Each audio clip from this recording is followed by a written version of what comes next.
Today we're driving a 1993 Mercedes Benz 190e 2.6 with the Sportline option. And the Sportline package is pretty rare. I'll go into exactly what it is here further in the video. So yeah, this is a 190e. This is called the Baby Benz. This came out in 1982 in Europe, and then it was sold in the US from 84 until 93. So this is a 93. It's the last year that they offered the 190e in the US. And this was one of the first compact sport sedans that was made. It had diesel engines, 4-cylinder engines, 6-cylinder engines. You know, it came out at a time when a lot of manufacturers were trying to make smaller, more fuel efficient vehicles, and the 190 is one of those.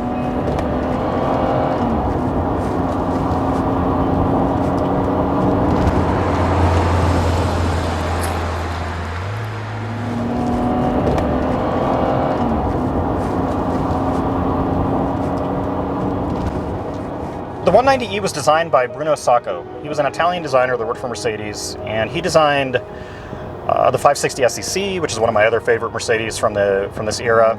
It's a really blocky, clean-looking design. It's got the traditional front end with the gigantic headlights and the big vertical grille. So it looks like a Mercedes, but it's smaller. It's scaled down compared to like an S-Class.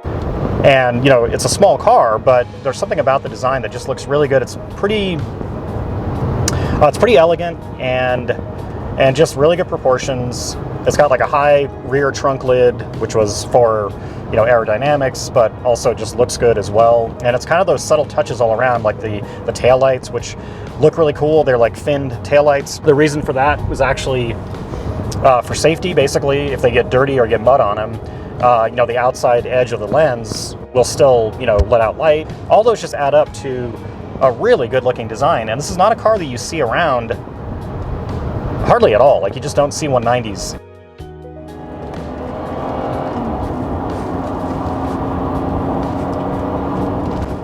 I love the interior of this car. It's really simple and basic. It kind of harkens back to a time when things didn't have to be overly done. It's got this nice sweeping dash design.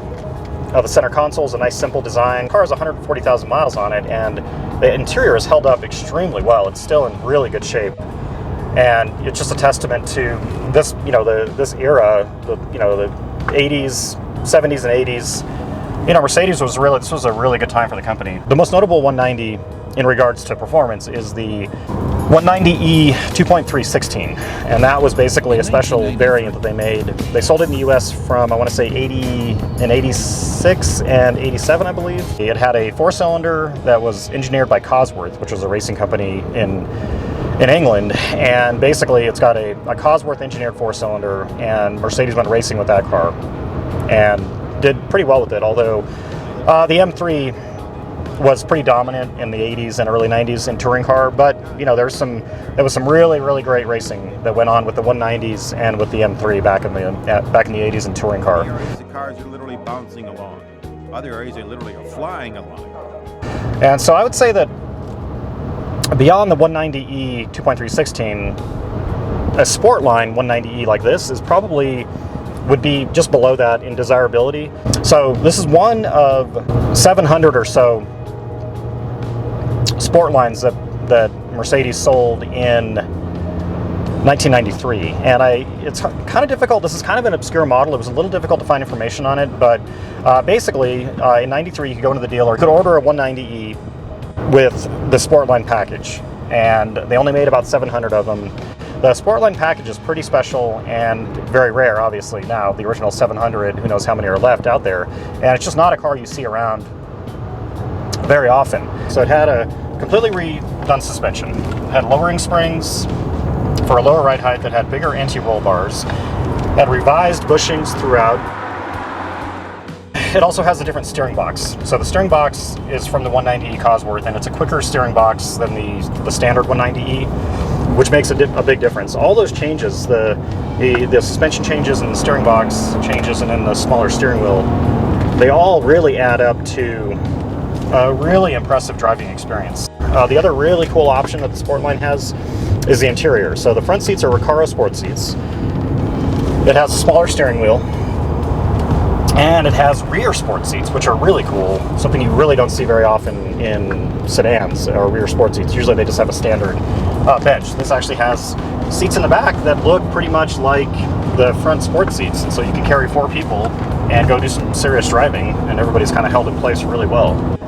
Now, this is an automatic. I mean, it diminishes the driver involvement. There's just no way around that. So the 2.6 liter in this car has about 164 horsepower at about 5,800 RPM and about 168 foot-pounds of torque at 4,300 RPM, something like that. So decent figures. Definitely, that's about what you would have expected from a car like this in the 80s. And it's a nice little engine. It's definitely quiet. Engine kind of has a turbine-like whir to it. It's very smooth, but it's got a pretty flat power band and revs willingly all the way to redline.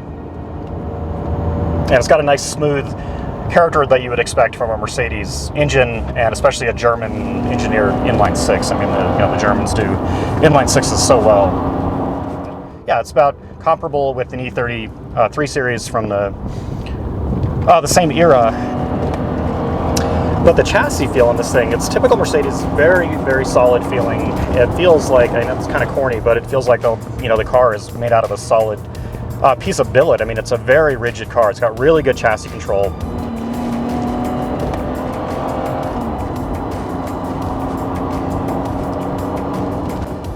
And the handling of this car is really impressive. It's really stable. Typical for a car of this era, it rolls quite a bit. So you enter a corner quickly and the body tilts, and then it just sticks.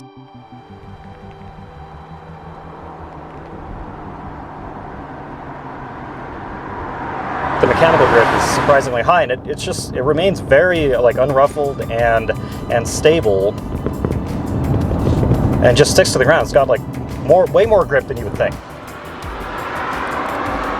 The more I drive this car, the more it is impressing me. It's surprisingly capable and quick as far as the handling is concerned. It's not quick in a straight line. It's only got 164 horsepower, but you can really flog this thing down a back road. Like when you really start to push it hard, you can sort of, at the edge of adhesion, you can sort of play with that sort of it's neutral, and if you move it around in the middle of a corner, you can sort of feel the back end sort of smudge out a little bit. You can feel the front pushing. It's a pretty communicative chassis. And a lot of that is down, obviously, to the rear. Suspension is a really sophisticated multi-link rear suspension that they designed for the for the 190, and it really shows. It's got a ton of grip, but it's also always very comfortable, and it absorbs any bumps that you encounter really well.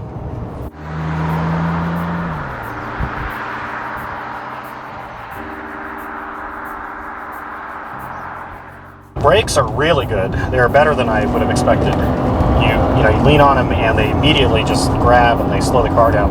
When you first drive it, it feels sort of laid back, like it doesn't want to really maybe be driven aggressively, but once you get into it and you start driving it a little harder, it turns into kind of a little driver's car, more so than you would think. All right, you guys, well, thanks for watching. I appreciate it, and subscribe if you like the content, and we will see you on the next video.